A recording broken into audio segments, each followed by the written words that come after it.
Assalamualaikum warahmatullahi wabarakatuh. Jumpa kembali dalam pelajaran Bahasa Indonesia. Kali ini kita akan belajar tentang surat lamaran pekerjaan. Khususnya kita akan belajar tentang sistematika surat lamaran pekerjaan dan cara penulisan yang benar. Selamat mengikuti.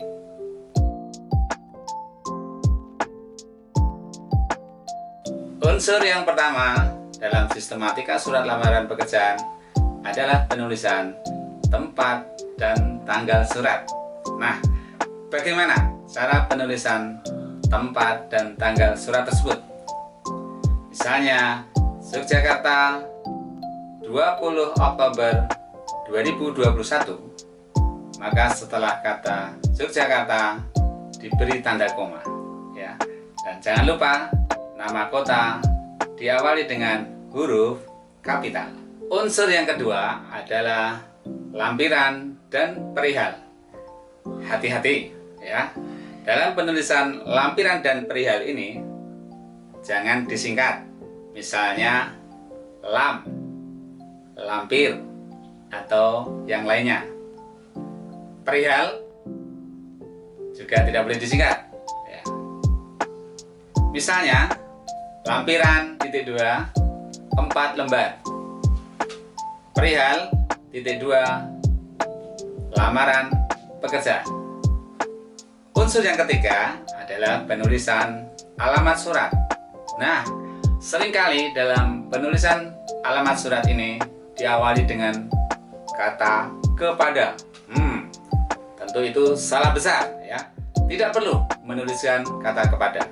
Langsung tuliskan alamat yang dituju. Misalnya, YTH Manajer Sukses Mandiri, Jalan M. Yamin 2 Kalibata, Jakarta. Seperti itu. Dan jangan lupa penyingkatan YTH diikuti dengan tanda titik dan jabatan diawali dengan huruf kapital setiap awal kata. Disarankan dalam alamat surat itu maksimal 3 baris. Perhatikan contoh berikut. Unsur selanjutnya adalah salam pembuka. Salam pembuka cukup singkat. Bisa dengan hormat, koma ya. Jangan lupa untuk huruf pertama D dengan huruf kapital. Unsur berikutnya adalah alinea pembuka ya. Ini adalah paragraf pertama dalam surat lamaran pekerjaan ya. Bisa ditulis dengan menjorok ataupun juga dari tepi, tapi nanti harus konsisten dengan paragraf selanjutnya. Penggunaan kalimat dalam paragraf pembuka ini harus efektif ya. Jangan sampai memunculkan kalimat yang tidak efektif. Perhatikan contoh berikut. Menanggapi iklan pada Harian Republika tanggal 15 Oktober 2021 tentang penerimaan pegawai baru, dengan ini saya mengajukan lamaran untuk jabatan supervisor alat berat. Nah, ini contoh alinea pembuka dengan kalimat yang efektif. Perhatikan untuk kata pembuka tadi, menanggapi iklan. Maka ini adalah bagian yang menunjukkan bahwa surat ini ditulis berdasarkan iklan. Maka akan diikuti dengan tanda koma. Setelah tanda koma tidak perlu dengan kata maka. Langsung saja sampaikan maksud, yaitu dengan ini saya mengajukan lamaran pekerjaan, apa jabatan yang ingin dilamar. Unsur berikutnya adalah bagian isi. Ini tentu merupakan unsur penting dalam surat lamaran pekerjaan karena pada bagian isi dituliskan pemberian atau perincian mengenai identitas pelamar. Dalam pemberian ini dituliskan data-data seperlunya. Misalnya nama, tempat tanggal lahir, pendidikan terakhir, dan alamat. Untuk mengawali pemberian ini, tuliskan dengan huruf kecil ya. jangan menggunakan huruf kapital. Misal, nama N kecil, jangan N besar, dan seterusnya. Kemudian setelah titik 2, penjelasan untuk pemberian itu mengikuti kaidah yang berlaku. Jika itu merupakan nama orang, maka setiap awal kata ditulis dengan huruf kapital. Demikian juga untuk nama kota dan seterusnya. Satu lagi ya, kadang-kadang tempat tanggal lahir itu ditulis dengan tempat garis miring tanggal lahir. Itu juga salah. Seharusnya tempat, koma, tanggal lahir itu menunjukkan ada 2 hal yang harus dituliskan. Maka pada bagian keterangan setelah titik 2 juga akan diikuti nama kota, kemudian tanggal lahirnya. Masih merupakan unsur isi surat lamaran pekerjaan, yaitu tujuan.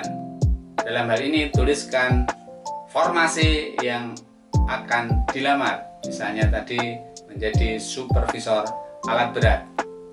Setelah itu tambahkan lampiran atau data-data yang akan dilampirkan.